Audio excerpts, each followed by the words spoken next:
He shared his meal with a stray alien cub. 20 years later, it returned for him. Owen Hale's fingers traced the corroded access panel, feeling metal flake away beneath his gloves like dead skin. The derelict station groaned around him, its structure protesting the gas giant's tidal forces, with sounds that reminded him of bones breaking slowly. Through the viewport behind him, the planet's amber storms churned in hypnotic spirals, beautiful and utterly indifferent to whether he lived or died out here. "Owen, we're reading gravitational anomalies near the ring plane." Amara's voice crackled through his helmet comm, distorted by the station's decaying infrastructure. "Could be debris field shift, could be..." The transmission died. Not faded. Died.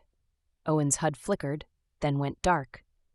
He tapped the side of his helmet twice, the universal gesture of a spacer whose equipment had just betrayed him, and felt his pulse accelerate despite 20 years of training himself to stay calm when systems failed.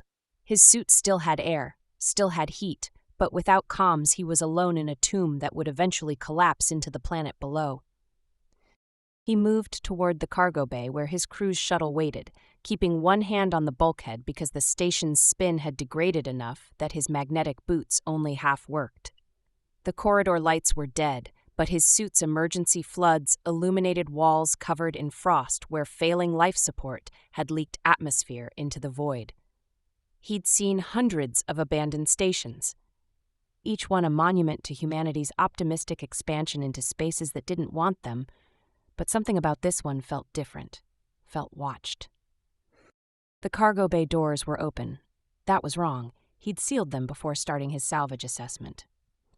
Owen stopped at the threshold, his engineer's mind cataloging details, even as his survival instincts screamed warnings.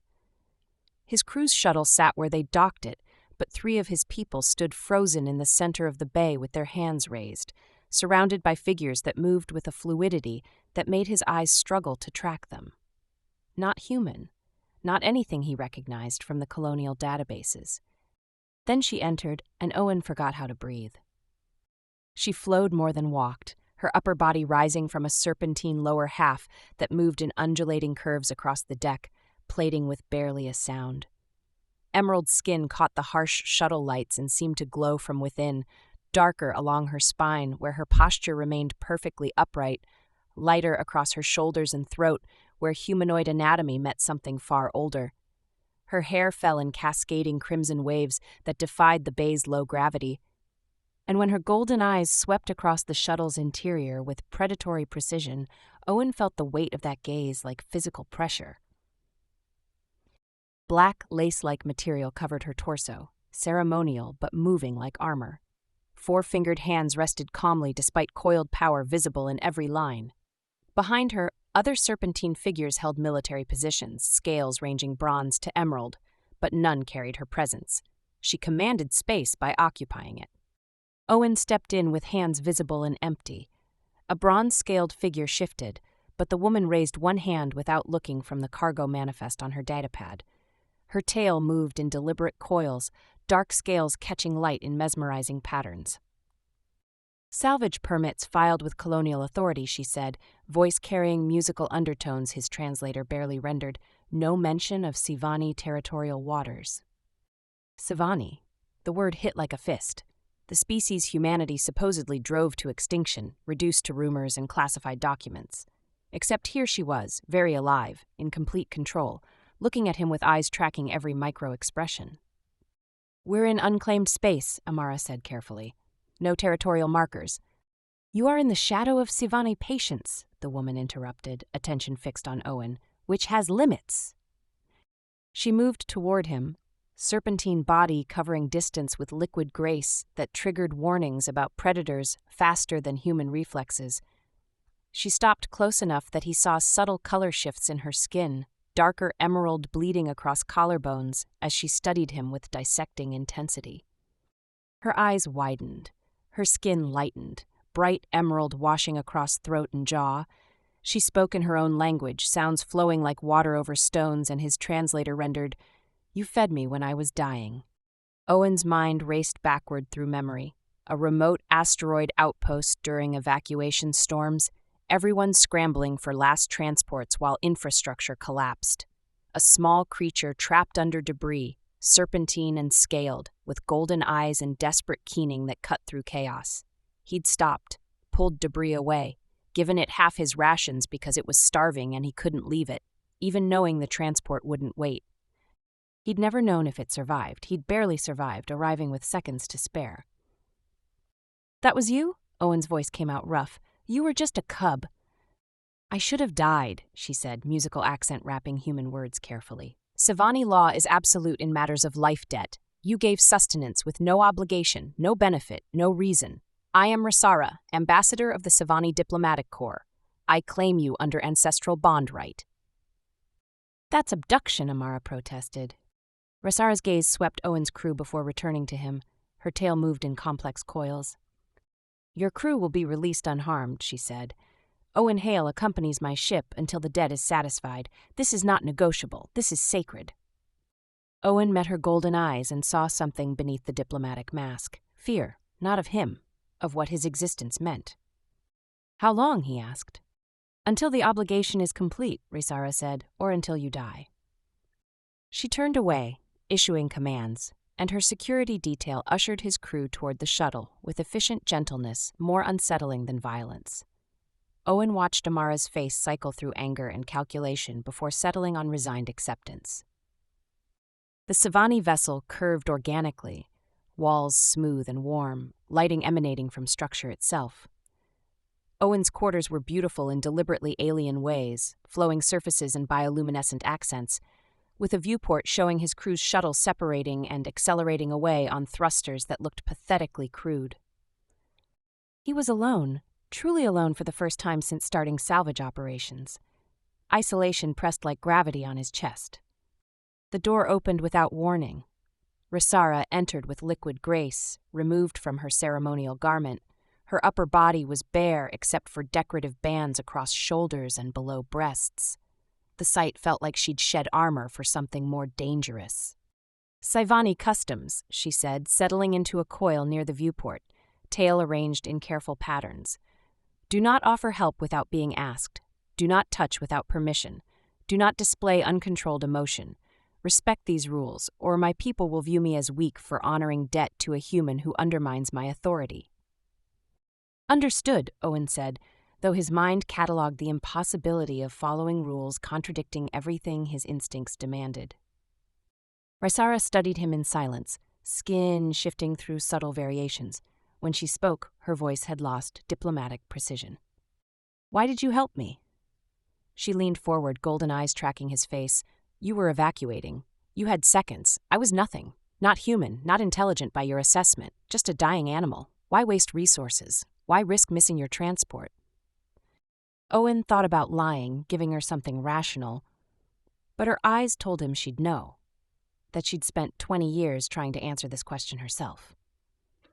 "Because you were scared," he said simply, "and I could help, that's all. There wasn't time to think, there still isn't." Risara's skin lightened across her entire upper body, bright emerald flooding shoulders and arms. Her breathing changed rhythm in ways suggesting his answer struck something fundamental.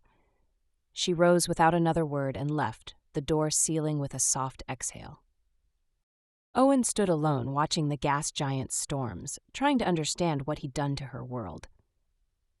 Owen learned to read Risara's skin like pressure gauges. Darker emerald meant control. Lighter shades betrayed agitation. 3 days at her side taught him this. The Savani rarely touched, spoke in musical formality. They regarded Owen warily while Risara navigated with flawless composure, even when Tarek challenged her. "Your human disrupts protocol?" Tarek said. "The crew questions why you honor debt to a species that nearly exterminated us." Risara's skin darkened to black. Her response came in their language. Tarek withdrew with hostility. "He believes I'm compromised," Risara said afterward in the observation deck. Stars filled the viewport. "That your presence undermines my authority." "Does it?" Her skin shifted lighter. "I don't know. Sivani sever emotional bonds that compromise survival decisions, yet you saved me through compassion, and I cannot classify it as weakness or strength." Crimson lighting flooded the ship. Musical alarms sounded. "Distress signal," Risara said, accessing a panel. "Sivani outpost under attack." She looked at Owen. I can help. Her skin lightened. Prove your worth. Owen coordinated evacuations in tactical gear, talking frightened Savani through procedures with steady calm. East docking ring compromised. Turek, clear access shaft 4. Firmed. 73 civilians extracted, 0 casualties. Tarek entered afterward. You read damage well for a human. His tail moved derisively. Rysara believes compassion is strength. I believe it's manipulation. Hours later, Owen found Rysara alone, tail coiled tight, skin darker than he'd seen. 15 human casualties, she said. The irony is almost artistic. Owen sat beside her. You saved 73 lives. And killed 15. Yet I feel those deaths. Silence settled. Minutes passed. Tell me about human laughter, she said quietly. It serves no tactical purpose. Owen smiled. It's relief, joy, acknowledging something absurd while being alive. Show me? Owen taught her through stories, salvage crews naming ships after lost loves, Spacer's lucky socks. Rysara's skin lightened as she tried categorizing humor.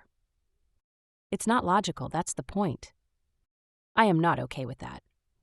Then you're doing it wrong. Rysara stared, skin cycling rapidly, and then her lips curved upward fractionally. Gone instantly, she'd smiled. Her skin flooded bright emerald. She looked away. That was inappropriate. That was human, or maybe just alive. Days fell into rhythm. Rysara began including Owen in survey missions, letting him prove his engineering expertise. They developed a language of proximity and comfortable silence. Then the joint investigation of the research station shattered everything. The station had been abandoned 6 months prior, officially decommissioned due to resource depletion. Standard salvage operation, or so Owen thought, until they entered the main laboratory and found the examination chambers. The bodies had been Sci-Fi, dozens restrained to medical tables with equipment Owen recognized from human military research programs, documentation written in clinical language that made Owen's stomach turn, weapons testing, neural analysis, venom extraction, procedures designed to find weaknesses in Sci-Fi physiology. His species had done this. Colonial Science Corps had captured Sci-Fi civilians and experimented on them, the program running for years before someone shut it down. Almost erased the evidence. Rysara moved through the laboratory in absolute silence, her skin black in emergency lighting. She downloaded files while her team secured the station. Owen watched her tail move in tight coils, betraying fury she refused to vocalize. I'm sorry, Owen said, and the words felt pathetically inadequate against the horror surrounding them. Why? Rysara's voice came out flat, emotionless in the way that meant she was suppressing everything. You didn't do this. My species did, Owen said. These were colonial programs, government-sanctioned. This wasn't rogue extremists, Rysara. This was policy. She finally turned to face him, and her golden eyes held something terrible. I know.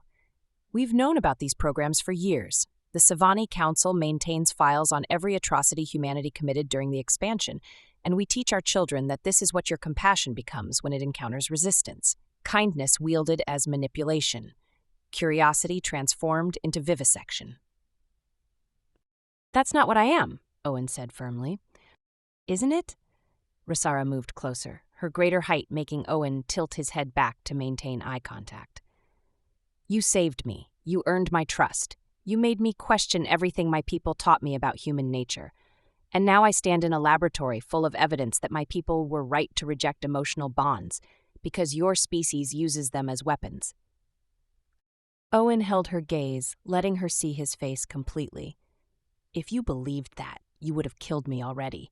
You're angry because this contradicts what you've learned about me, and that scares you more than hating me ever could.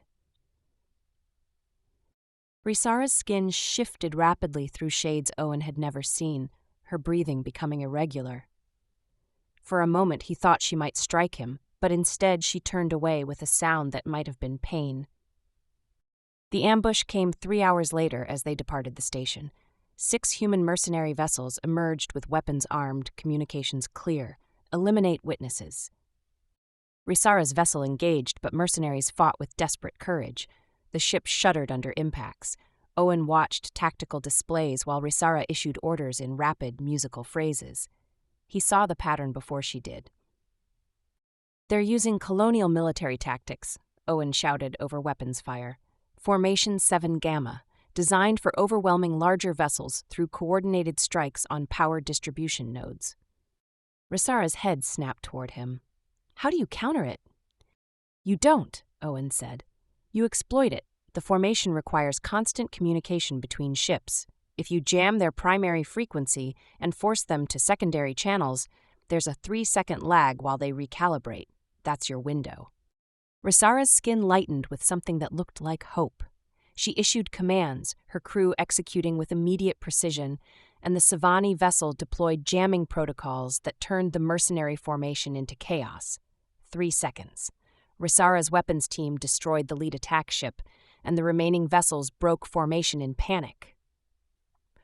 2 mercenary ships destroyed, 4 fleeing, Rysara's vessel damaged but operational. 0 Savani casualties. Owen found himself in the medical bay hours later, staring at research station files displayed on a terminal, images of Savani subjects, clinical notes, 20 years of programs designed to kill her people. He didn't hear her enter until her reflection appeared in the terminal's border. She stood close enough that he felt warmth from her form. You saved my life again, Rysara said quietly, after I accused you of complicity. You weren't wrong, Owen said, voice rough. I benefited from them. We built our expansion on your people's suffering. Silence. Then Rysara moved to face him. Skin shifted lighter than he'd seen, almost translucent across throat and shoulders. When I was dying on that asteroid, she said, I had accepted death. Then you appeared and violated every principle I'd been taught. You helped when it compromised your survival. You showed me warmth that served no tactical purpose. She reached out slowly and placed her hand against his face with infinite gentleness. Her palm felt warm, slightly textured, carrying weight transcending physical contact. That moment shaped everything I became, Rysara whispered. I spent 20 years trying to understand why you helped me. The question isn't why you helped. It's why I cannot stop wanting you to do it again. Her breathing had changed, faster. Her skin kept shifting through shades, betraying emotional turmoil she could no longer suppress. Owen saw fear in her golden eyes and longing. Then she withdrew her hand as if burned, skin flooding dark emerald. She pulled back with serpentine grace that felt like flight. That was inappropriate, she said, voice shaking. I violated boundaries. She left before Owen could respond, and he stood alone, with his hand touching where her palm had rested, trying to understand what had broken between them and what might be building. Owen woke to sealed quarters. No alarm, no announcement, just the subtle change in air pressure that told him the door's emergency override had been activated. He tried the panel anyway, unsurprised when it remained unresponsive. Through the viewport, the starfield had shifted. They were moving, but he had no way to know where or why. The door opened 6 hours later. Tarek filled the entrance, bronze scales catching light aggressively. 2 guards flanked him. The Savani Council has summoned Ambassador Rysara to answer for engaging human mercenaries without authorization, Tarek said, satisfaction clear. You will remain confined until the Council determines your fate. Where is Rysara? Preparing her defense. Tarek's eyes held something like pity. She compromised herself for a human. The Council will remind her why we severed such attachments. The door sealed again before Owen could respond. He stood alone in quarters that suddenly felt less like guest accommodations and more like a cell designed to look comfortable. Owen did what he'd always done when trapped. He worked. His engineering training had taught him that every system had vulnerabilities, not for exploitation, but for understanding. The quarter's environmental controls connected to the ship's network. Limited access, but enough. He found historical archives buried deep. Records of first contact between humans and Savani dated decades before the expansion wars. First contact had been peaceful. A Savani vessel encountered a human research station. Trade negotiations began. For 6 months, 2 species learned each other's languages. Then the research station exploded. 17 humans dead, the Savani ship destroyed. Recordings showed human extremists planting charges, while Savani recordings showed Savani saboteurs disabling defenses. 2 sets of evidence, each framing the other species. Someone had engineered first contact to fail. working across species boundaries because peace would have prevented the military buildup that enriched weapons manufacturers on both sides. Owen downloaded everything. His hands shook. Both species had been manipulated. The door opened. Dr. Amara Wells, disheveled and furious. "You idiot. I've been tracking your transponder for 3 weeks." "How did you get aboard?" "Waste management port. Convinced their systems I was scheduled maintenance." She pulled a data chip from her suit. Evidence of a second expansion wave. They're planning to finish what the first expansion started. Owen showed her what he'd found. Amara read, expression shifting to something colder. "They engineered the entire war, both sides." She looked at Owen. "Where's your ambassador?" Answering to her counsel. "She's in love with you, and in her culture that's high treason." She handed him the chip. "Get this to her before they kill you both." The ship's lighting shifted crimson. Amara detected. "Get to Rysara, show her the truth." She left. The door's override disengaged. Rysara had released him remotely. Owen moved through corridors cautiously. He found her in her private chambers, bioluminescent plants and woven fabrics in emerald and crimson. Rysara stood at the viewport, tail coiled tight, skin darkened to black. She didn't turn. "The council has ruled," she said flatly. "I dissolve the life debt. You return to your crew within the week." "And if you refuse?" "Exile." She turned, golden eyes terrible. "You have compromised me. I cannot think clearly when I keep remembering your face under my palm." Owen crossed the room slowly. "I found evidence. First contact was sabotaged. Factions on both sides engineered the war. They murdered ambassadors to ensure we stayed enemies." He showed her the data. The human government is preparing a second expansion wave, but if we expose the conspiracy, we might stop it. Rysara took the data with trembling hands, skin cycling through impossible shades. She accessed the files. "My people's leadership has been lying for decades," she whispered. "This shows we were both victims." "Unless someone stops them." Rysara's skin had lightened to translucent shades. "If I release this, they will hunt me. I will lose everything." "I know, and you would ask me anyway." "I'm telling you what I found. You decide. But if we don't stop this, both species will commit genocide convinced they're defending themselves." Rysara reached out and placed both hands on Owen's face, cupping his jaw with infinite gentleness. Her skin had shifted to translucent emerald across her arms and throat, revealing darker patterns beneath. Her breathing had changed, faster and less controlled, and Owen felt the slight tremor in her fingers that betrayed how much this cost her. "When I was dying on that asteroid," Rysara said, voice barely above a whisper, "I thought my last sight would be darkness and my last feeling would be failure.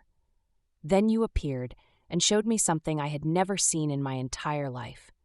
Kindness without expectation, help without manipulation. You saved me because I needed saving, and you have been saving me ever since, even when I tried to convince myself I didn't need it." She leaned closer, her forehead resting against his, and Owen felt the warmth of her skin and the subtle texture of scales transitioning to something softer. "I choose this," Rysara whispered, "not because you asked, but because you showed me what it means to choose compassion even when it costs everything. That is what I want to be. Not the diplomat who preserved her species through isolation, but the woman who chose connection even when it meant burning every bridge behind her." She pulled back slightly, her golden eyes searching his face. "I will release the data. I will transmit it across both human and Sci-Fi communication networks before anyone can stop the signal. And then I will help you stop this war, even if it means permanent exile from everything I have ever known." Owen covered her hands with his own, the gesture feeling inadequate but necessary. "You won't be alone." "I have never been alone since the moment you fed a dying cub," Rysara said. "I just didn't understand what that meant until now." She moved to the console. Owen watched as she compiled the evidence, added her credentials, and set transmission protocols. "Once I initiate this, there is no stopping it. Are you prepared?" "No, but I'm prepared to face it anyway." Rysara's lips curved in that fractional smile. She initiated the transmission. Somewhere on both sides, people would see evidence that their governments had lied. that peace had always been possible. The chamber door burst open, Tarek and 4 guards, weapons drawn. "You transmitted classified information," Tarek said, voice shaking with rage. "Treason against your own people." Rysara moved in front of Owen, rising to full height. Her skin flooded with bright emerald, shot through with gold. "I transmitted evidence that our leaders engineered genocide to maintain power," Rysara said. "I would do it again." Tarek's weapon tracked between them. "The Council orders your arrest. Owen Hale is to be executed as a spy." "Then you will kill me first. I will not let you harm him." The standoff held. Then Dr. Amara's voice crackled across communications. "Attention Savani personnel. I have taken control of your waste management systems and am prepared to vent biological contaminants throughout the ship unless you release Owen Hale and Ambassador Rysara. Savani physiology is particularly sensitive to human gut bacteria." Tarek's weapon lowered fractionally. "You cannot escape. The Council will hunt you." "Then we had better move quickly," Owen said. Rysara took his hand, her 4 fingers interlacing with his 5. She led him from her chambers with her head high, and Owen felt the weight of every Savani eye tracking them toward the docking bay where Amara's shuttle waited. Behind them, communication systems lit up with transmissions from across space, the conspiracy exposed, the war revealed as manufactured, and 2 people who should have been enemies walked side by side toward uncertain future. The archive station hung in the void, bioluminescent patterns pulsing. Owen studied defensive systems through Amara's shuttle viewport. 3 defense platforms, Amara said, pre-war Savani architecture. "The Council maintains classified archives," Rysara said. Serpentine form coiled in the cramped interior. Her skin had darkened to deep emerald. This one was supposedly decommissioned. "If there's physical evidence proving government complicity, it's here," Owen said, "and Tarek is 3 hours behind us." Owen had watched Rysara grow quieter as transmissions flooded in. Some called her hero, most called her traitor. The Council had declared her exiled, her name stripped, her life forfeit in Savani territory. She'd chosen this, but Owen saw the cost. "I'm going in with you," Rysara said. Owen disabled the first platform using maintenance protocols.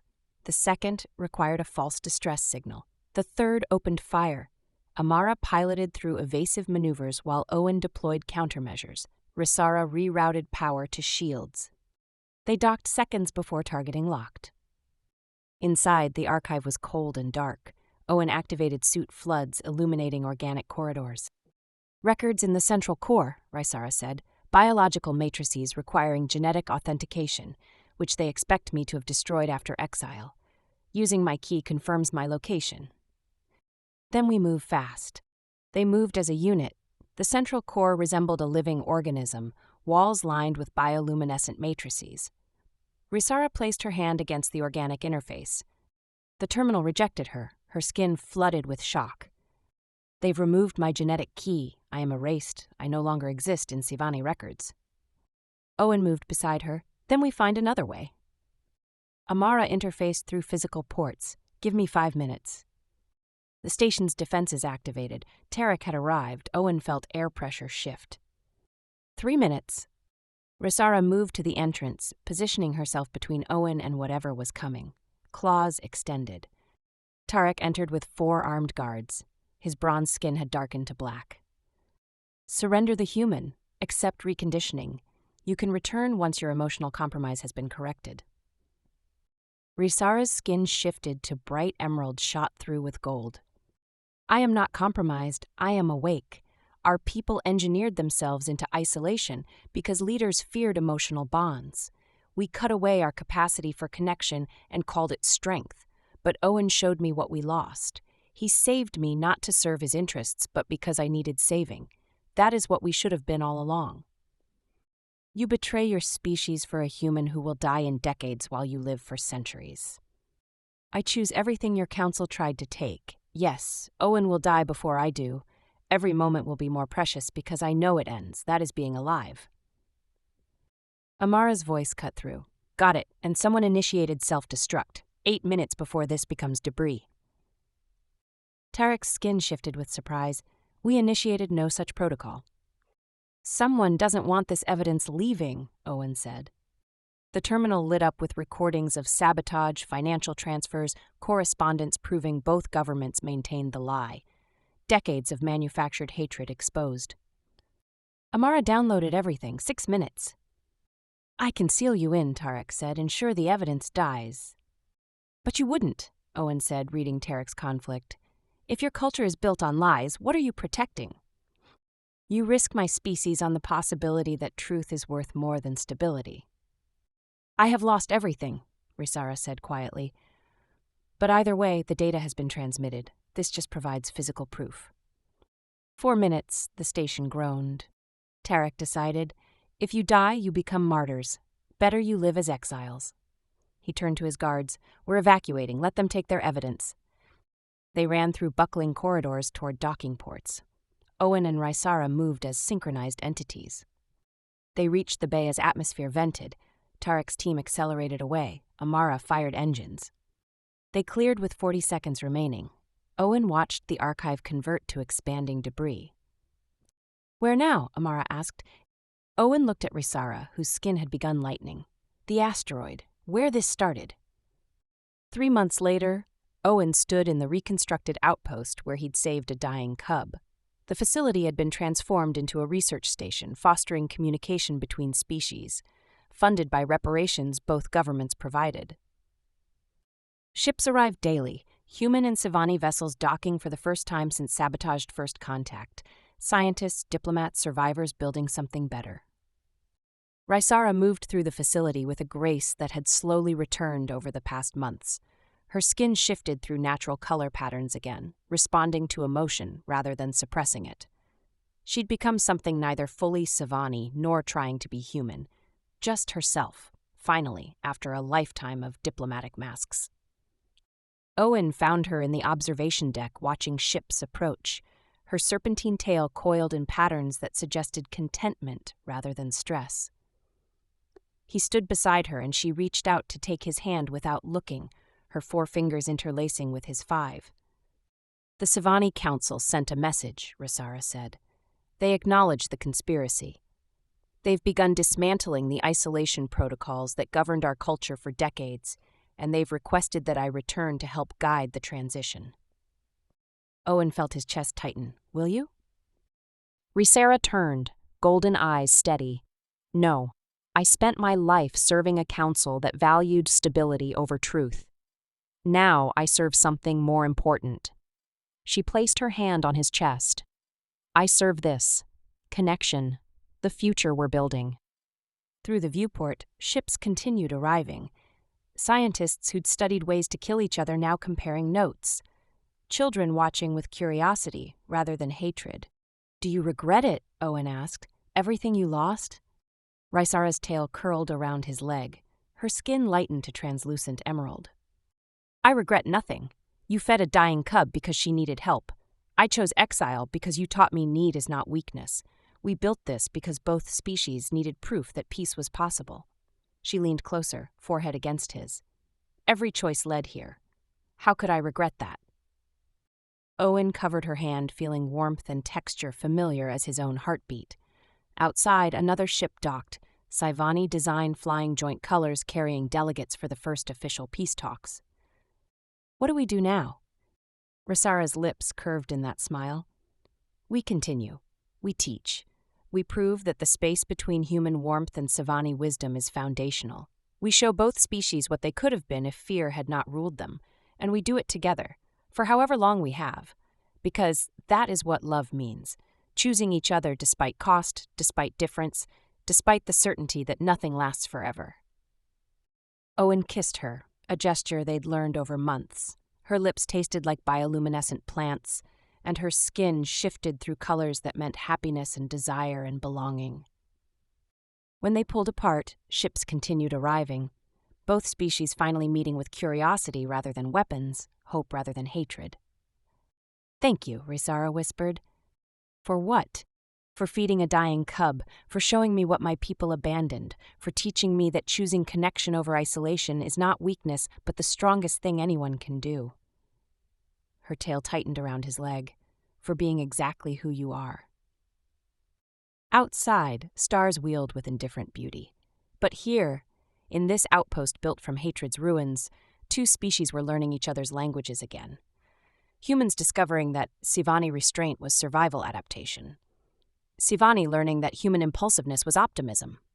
And at the center, a human engineer and Sivani diplomat who'd chosen truth over comfort, connection over safety, each other over everything their species had told them to be. The debt between stars had been paid.